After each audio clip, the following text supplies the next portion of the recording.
दोस्तों, गोदी मीडिया लोकतंत्र का हत्यारा है। ये बात आपने मेरे मुंह से कई बार सुनी होगी, लेकिन ये बात मैं कहना नहीं चाहती। मजबूरी है और हर रोज कहनी पड़ती है। भले ही मीडिया के पास इतनी सारी शक्तियां हैं, सच बोलने के लिए कोई कारण नहीं हो सकता उनको रोकने का, लेकिन फिर भी न जाने क्यों मीडिया से अब गोदी मीडिया बन चुका है। एक बार फिर कुंभ की भगदड़ ने यह तो साबित कर दिया दोस्तों कि रूबिका लियाकत जैसे लोग जो होते हैं ना, ये जो बड़े चैनल के बड़े एंकर्स, बड़े पत्रकार अपने आप को जो समझकर भगवान समझने लग जाते हैं, उनको न केवल पब्लिक ने आईना दिखा दिया दोस्तों, बल्कि खुद उन्हें अपनी गलती माननी ही पड़ी। कैसे रूबिका लियाकत जैसे लोगों को वरिष्ठ पत्रकार और यूट्यूबर रवीश कुमार ने अब आईना दिखाया है। जबरदस्त तरीके से उन्होंने अपने तरीके से बता दिया है कि आप लोग क्या कर रहे हो, या फिर यूं कह लो कि उनको दिन में तारे ही दिखा दिए हैं। सब कुछ मैं आपको बहुत आराम से बताने वाली हूं इस वीडियो में, लेकिन खबर में आगे बढ़ने से पहले चैनल को लाइक, शेयर और सब्सक्राइब जरूर कर दीजिए दोस्तों, क्योंकि हम यहाँ पर इस प्लेटफॉर्म पर वो सारी खबरें, वो सारी बातें आपको बताते हैं जो शायद मेन स्ट्रीम मीडिया से तो आपको कभी जानने को नहीं मिल सकती। लेकिन एक सवाल दोस्तों मैं आपसे पूछना चाहती हूँ कि ये जो गोदी मीडिया को सत्ता की चापलूसी की जो बीमारी है, इस बीमारी को क्या नाम दिया जाए। महाकुंभ में जो कुछ हुआ, कल पूरा दिन जिस तरीके से सोशल मीडिया पर हर जगह पर खबरों में महाकुंभ में मची भगदड़ ट्रेंड करती रही, तो ये मन में अपने आप सवाल आते हैं सरकार के लिए, इन एंकर्स के लिए, कि पहले तो आप ये मानने से ही इनकार कर देते कि समस्या कोई है, और अगर समस्या हो तो फिर आप इसके लिए किसी और को दोष दे दो, और अगर उससे भी आपका मन न भरे या आपका काम ना निकले, या अगर तब तक भी स्थिति मैनेज ना हो, तो फिर आप कैमरे पर आकर रो दो। दोस्तों, महाकुंभ में जो भगदड़ मची, उसके बाद जिस तरीके से गोदी मीडिया ने व्यवहार किया ना, वो बेइंतहाई शर्मनाक। इस बात का मतलब वो सबूत दे देता है, यूं कहिए कि मतलब खुल्लम खुल्ला वो तस्दीक करता है, ये मीडिया जो है वो एक्चुअली इस देश का सबसे बड़ा दुश्मन है। सरकारों का तो दोस्तों काम ही ये है कि वो अपना मुंह छुपाए, है ना, और जवाबदेही में इसकी टोपी उसके सर वाली स्थिति कर दो। जवाबदेही से बच जाओ, जिम्मेदारी किसी की आप लो मत। लेकिन मीडिया ने जो कुंभ के भगदड़ में काम किया है वो दोस्तों वाकई में बहुत ज्यादा शर्मनाक है। रूबिका लियाकत का एक ट्वीट देखिए। सबसे पहले रूबिका लियाकत कहती हैं कि अफवाहों पर न जाएं, कतई नहीं, भव्य और दिव्य कुंभ जारी है। जिस वक्त कुंभ में भगदड़ की खबर आई, ये 19 घंटे पहले का उनका ये ट्वीट है। जिस वक्त ये वीडियो मैं आपसे बात कर रही हूं, उस वक्त पहले कुंभ में भगदड़ की खबर आई, तो भगदड़ की खबर को नकार दिया गया। मतलब 18 घंटे तक, 19 घंटों तक आप ये सोचिए कि प्रशासन ये मानने से ही इनकार करता रहा कि हाँ, भगदड़ मची है और उसमें जनहानि भी हुई है। मतलब ट्वीट करने की इतनी जल्दी उस पर से रूबिका लियाकत तुरंत से, मतलब इधर उधर पता भी नहीं करना, उस चीज की तहकीकात भी नहीं करनी है, उसको कंफर्म भी नहीं करना है कहीं से कि हाँ वाकई में ऐसा कुछ हुआ है या नहीं, और तुरंत से आप अपनी तरफ से कह दो कि नहीं नहीं ऐसा कुछ नहीं, अफवाह है सारा। और फिर ट्वीट करने की जब इतनी जल्दी होती है, प्रशासन की तरफ से जो बयान था उसका भी इंतजार नहीं हुआ इनसे। जो वीडियोज आ रही थी वो सच है या झूठ, इसका इंतजार भी नहीं कर पाई रूबिका लियाकत ने, और कह दिया कि वो अफवाह है, भगदड़ हुई ही नहीं। लेकिन फिर क्या हुआ, मुंह की खानी पड़ गई। कैसे खानी पड़ी? कुछ घंटे बाद ही, 2-3 घंटे बाद मान लीजिए, रूबिका लियाकत ने स्वीकार किया कि हाँ, कुंभ में भगदड़ मची है। देखिए, महाकुंभ में हादसे में 30 लोगों की मौत। 30 इसलिए कह रही हूं दोस्तों क्योंकि ये सरकार ने जो माना है, जबकि आंकड़ा 40 तक पहुंच चुका है। भगदड़ में मरने वालों में 25 की पहचान। बैरिकेड्स टूटने से सोई हुई भीड़ पर चढ़ पड़े श्रद्धालु, ये सारी हेडलाइंस चल रही है। 90 लोग अस्पताल में भर्ती। महाकुंभ में फिलहाल स्थिति सामान्य। मेला क्षेत्र में डीआईजी की प्रेस कॉन्फ्रेंस। मेले क्षेत्र में डीआईजी की प्रेस कॉन्फ्रेंस को कोट कर रही हैं रूबिका लियाकत। क्यों 2-3 घंटे पहले तो आप कह रही थी कि ऐसा कुछ हुआ ही नहीं है।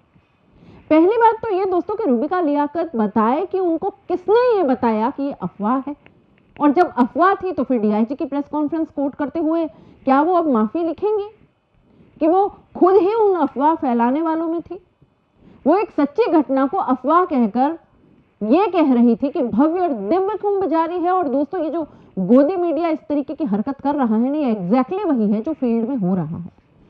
कुंभ क्षेत्र के पुलिस अफसर राजेश द्विवेदी, आपने देखे होंगे, उनकी बहुत ज्यादा वीडियो वायरल है। उनको लेकर के वीडियोस इतनी ज्यादा दिखाई जा रही है जिसमें मीडिया उनसे पूछती है कि भगदड़ क्यों मची है, कैसे मची है। तो आप जानते हैं उन्होंने क्या जवाब दिया? राजेश द्विवेदी बोलते हैं कि भगदड़ जैसा तो कुछ नहीं हुआ, ये तो अफवाह है, ऐसे ही कुछ श्रद्धालु घायल हो गए। अच्छा, ऐसे ही कुछ श्रद्धालु घायल हो गए? 40 लोग यूं ही मर गए, 90 लोग यूं ही अस्पताल पहुंच गए घायल होकर। दोस्तों, योगी आदित्यनाथ ऐसे ही आंखों में आंसू लिए कैमरे के आगे भावुक हो गए, भावुक हुए जा रहे हैं। एक तरफ प्रधानमंत्री मोदी दिल्ली में चुनावी रैली में प्रयागराज में जो श्रद्धालु भगदड़ में मारे गए हैं उनके प्रति अपनी सांत्वना, संवेदना व्यक्त कर रहे थे। और ये डीआईजी साहब उत्तर प्रदेश के क्या कह रहे हैं कि ना ये तो कोई अफवाह है, भगदड़ तो मची ही नहीं है साहब। ये है बीमारी जिसका जिक्र मैंने किया था शुरुआत में वीडियो पे। पहले तो आप मना कर दो, डिनायल मोड एकदम, ना कुछ नहीं, लेकिन फिर जो लाशें हैं वो छिपाई नहीं छिप रही, बिल्कुल कोरोना काल की तरह दिखाई दे रहा है सब कुछ। वही लाशें, वही आम जन की बेबसी, वही उनका दम घुट जाना, वही गंगा, सब कुछ बिल्कुल वैसा। और तो और अपने पति की जान बचाने के लिए वो मुंह से सांसें देना, सीपीआर की कोशिश। कोरोना में भी ऐसी तस्वीर वायरल हुई थी और अब महाकुंभ से हुई है। लोग चीख पुकार मचा रहे हैं, बता रहे हैं कि इतनी भयानक अव्यवस्था है। वीवीआईपी को लेकर दोस्तों पिछले 3-4 दिनों से लगातार खबरें आ रही हैं, सोशल मीडिया में भी खबरें दौड़ रही हैं कि वीवीआईपी के चक्कर में आम लोगों को भारी अव्यवस्थाओं का सामना करना पड़ रहा है। अब दोस्तों, इसे लेकर एक वीडियो जो है वो सोशल मीडिया में वायरल है। ठीक है, एक जो रील बाज होते हैं अलग अलग, वो आ जाते हैं प्रमोशंस करने के लिए और सरकार कई बार उनको बुलाती भी है, पैसा भी देती है। रील बनाने की बीमारी जो है, ऐसे लोगों को सोशल मीडिया इन्फ्लुएंसर्स वहां पर पहुंच गए। प्रयागराज में वीआईपी स्नान कहाँ हो रहे हैं, जहां वीआईपी लोगों के लिए खास घाट बनाए गए हैं, वो घाट दिखाने के लिए कि मौनी अमावस्या में यहाँ स्नान करूंगी, देखिए मैं शाम को आपको घाट दिखा रही हूँ, यहाँ तो कोई भीड़ ही नहीं है, पानी भी कितना अच्छा है, और देखिए ये संगम से ही गंगा जल जा रहा है। दोस्तों, वीआईपी के लिए ना अलग व्यवस्था है। मतलब अगर आप पैसा खर्च कर सकते हैं, अनाप शनाप पैसा खर्च करके आप महंगे टेंट खरीद सकते हैं, आपके लिए अलग व्यवस्था है। आम जनता पिसती है तो पिसे किसी को कुछ नहीं पड़ी। जब अखिलेश यादव की सरकार में, आपको बता दूं कि कुंभ में रेलवे स्टेशन में भगदड़ मची थी ना, तब अखिलेश यादव की सरकार पर उस वक्त आजम खान की जिम्मेदारी थी कुंभ के मैनेजमेंट की। उन्होंने इस्तीफे की पेशकश कर दी थी। उस वक्त उस पर लगातार खबरें भी बनी थी, जबरदस्त कवरेज हुई थी। लेकिन आज बड़े दुख के साथ कहना पड़ता है कि क्या कोई ऐसी कवरेज आपको दिखती है? सारी की सारी कवरेज इस वक्त मेन स्ट्रीम मीडिया से गायब है और सिर्फ हम जैसे यूट्यूबर्स के भरोसे अब ये खबरें आप तक पहुंच रही है। ये बिल्कुल कड़वी हकीकत है दोस्तों। और मेन स्ट्रीम मीडिया इस वक्त क्या दिखा रही है? वो न्यूज चैनल में दिखा रहे हैं कि भगदड़ जो मची है ना, उसके लिए वो श्रद्धालु ही जिम्मेदार है। वैसे ही जैसे गुजरात में जब मोरबी पुल टूट गया था तो वहां पर उन जो लोग आए थे वहां पर, उस मोरबी पुल पर जो लोग थे उनको जिम्मेदार ठहरा दिया गया था। जो कुंभ में है, यहाँ के लिए कहा जा रहा है कि योगी जी ने तो क्या चाक चौबंद व्यवस्थाएं की हैं, इंतजाम किए हैं। हालत यह है कि योगी जी के मंत्री कह रहे हैं कि इतनी बड़ी घटना में ऐसी छोटी मोटी घटनाएं हो भी जाए तो क्या फर्क पड़ता है, ऐसी छोटी मोटी घटनाएं तो होती रहती हैं। बताइए, 40 लोग मर गए, 90 लोग घायल हैं, अस्पताल में भर्ती है, न जाने कितनों के अपने गुम हैं, कितनों की लाशें नहीं मिल रही हैं, कितने लोग दर बदर भटक रहे हैं, और इनको ये छोटी मोटी घटनाएं लग रही हैं। अगर एक आदमी भी उसमें मरता है ना तो वो छोटी घटना नहीं है, क्योंकि वो एक आदमी आपके लिए एक आंकड़ा, एक नंबर हो सकता है, लेकिन उस परिवार के लिए वो पूरी दुनिया है। ये इस प्रशासन के काम करने का तरीका है, और ये डबल इंजन सरकार के काम करने का तरीका।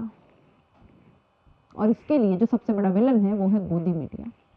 सोचिए, सरकार से सवाल पूछने के बजाय ये भगदड़ को अफवाह बता रहे हैं।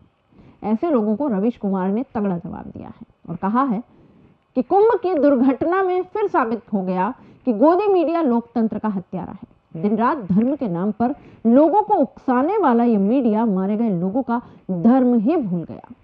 कम से कम पत्रकारिता का धर्म तो यही कहता था कि गोदी मीडिया और गोदी एंकर मृतक परिवारों के साथ खड़े रहते। हमेशा कहा है कि जो मीडिया अपने पेशे के धर्म की रक्षा नहीं कर पाया बल्कि उस धर्म की हत्या कर दी, वो अपने धर्म का रक्षक कभी नहीं हो सकता। दोस्तों, इस बीच जब भगदड़ की वीडियोस वायरल हो रही है तो मोदी जी का भी एक पुराना वीडियो वायरल हो रहा है। जब मोदी जी राष्ट्रीय राजनीति में आ चुके थे, उनका यह वीडियो है जिसमें वो बता रहे हैं कि जब नेहरू के जमाने में कुंभ हुआ था, भगदड़ मची थी, तो नेहरू आए थे कुंभ में, जिसकी वजह से भगदड़ मची थी और उस वक्त की मीडिया ने ये खबर छुपा दी थी। उस वक्त की मीडिया ने हिम्मत नहीं दिखाई थी कि नेहरू पर इल्जाम न आ जाए, इसलिए चलिए उस वक्त तो कुंभ में भगदड़ मची तो उसके लिए नेहरू जिम्मेदार, वहां की मीडिया पर भी थू थू। ऐसी मीडिया का क्या करें जो आज ये हरकतें कर रही है। मोदी जी आज किसको जिम्मेदार मानेंगे दोस्तों? परसों रात भगदड़ मची और कल दोपहर प्रधानमंत्री मोदी की तरफ से पहला ट्वीट आया दुख प्रकट करते हुए। दोस्तों, उत्तर प्रदेश के मुख्यमंत्री ने पहले सुबह एक बयान दिया, उसके बाद चाक चौबंद व्यवस्था के दावे किए गए, अफवाह बता दी गई, कोई व्यवस्था नहीं है, और शाम को मीडिया के आगे योगी जी रो पड़े, भावुक हो गए। 18-19 घंटे लग गए उनको ये मानने में कि हाँ यहाँ पर भगदड़ हुई। 24 घंटे का वक्त लग गया और मीडिया के आगे अब भावुक हो रहे हैं। जिनका काम प्रदेश में पूरे शासन प्रशासन को संभालना है, वो बात बात पर रो देगा और उस पर उसको आप माफ कर देंगे कि अरे योगी जी तो भावुक हो गए, योगी जी देखिए कैसे रो गए, योगी जी देखिए मरने वालों के लिए उनका दिल कितना कल्पा जा रहा है, कितने ज्यादा भावुक हो गए हैं। योगी जी के आंसुओं से वो 40 लोग वापस आ सकते हैं क्या? जिस पर जवाबदेही है वही बात बात पर रो पड़ेगा तो आम आदमी किससे मदद मांगेगा, किससे सवाल पूछेगा? पिछले कई दिनों से गोदी मीडिया आपको क्या बता रहा है? कोई भी वीआईपी व्यवस्था नहीं है, यहाँ पर सबके लिए समान व्यवस्था है। और अब किस तरह की खबरें चल रही है? जब भगदड़ मच गई तो क्या खबर चल रही है? वन वे रास्ता, नो व्हीकल जोन, वीवीआईपी पास रद्द। भगदड़ के बाद महाकुंभ के प्रोटोकॉल में 5 बड़े बदलाव हुए हैं दोस्तों। बड़े बदलाव क्या किए गए, चलिए ये भी बताते हैं। मेला क्षेत्र पूरी तरह से नो व्हीकल जोन कर दिया गया है। वीवीआईपी के जो पास थे वो रद्द कर दिए गए हैं। रास्ते के लिए वन वे कर दिया गया है। वाहनों की एंट्री पर भी रोक लगा दी गई है। 4 फरवरी तक सख्त प्रतिबंध लगा दिया गया है कि शहर में 4 पहिया वाहनों की एंट्री पूरी तरह से रोक दी जाए। वैसे आपके मन में अब सवाल आ रहा होगा कि भाई 4 फरवरी क्यों? तो इसका भी जवाब है ना। 4 फरवरी इसलिए दोस्तों क्योंकि 5 तारीख को तो मोदी जी ने कुंभ में आना है। आपको तो पता ही है कि दिल्ली में वोटिंग है 5 को, और जब भी कहीं वोटिंग होती है तो हमारे मोदी जी को या तो तपस्या करने के लिए गुफा में चले जाना है, कन्याकुमारी चले जाना है, कैमरों के साथ मेडिटेशन करना है, और इस बार दिल्ली में वोटिंग है 5 तारीख को, तो मोदी जी को कुंभ आना है। खैर चलिए, वो तो मोदी जी हैं, लेकिन मैं ये जानना चाहती हूँ कि जब इतने दिनों से हमें बताया जा रहा था कि कोई भी वीआईपीज़ के लिए कोई अलग व्यवस्था नहीं है, तो फिर अब ये प्रतिबंध किस पर लगाए जा रहे हैं? ये प्रतिबंध लगाने के लिए क्या 40 लोगों के मरने का इंतजार था?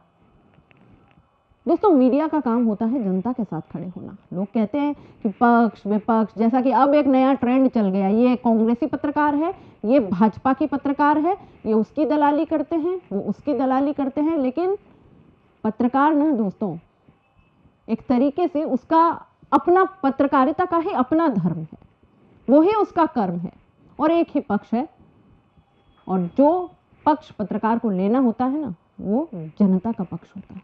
इसलिए जो जनता का पक्ष है वो मीडिया का पक्ष है।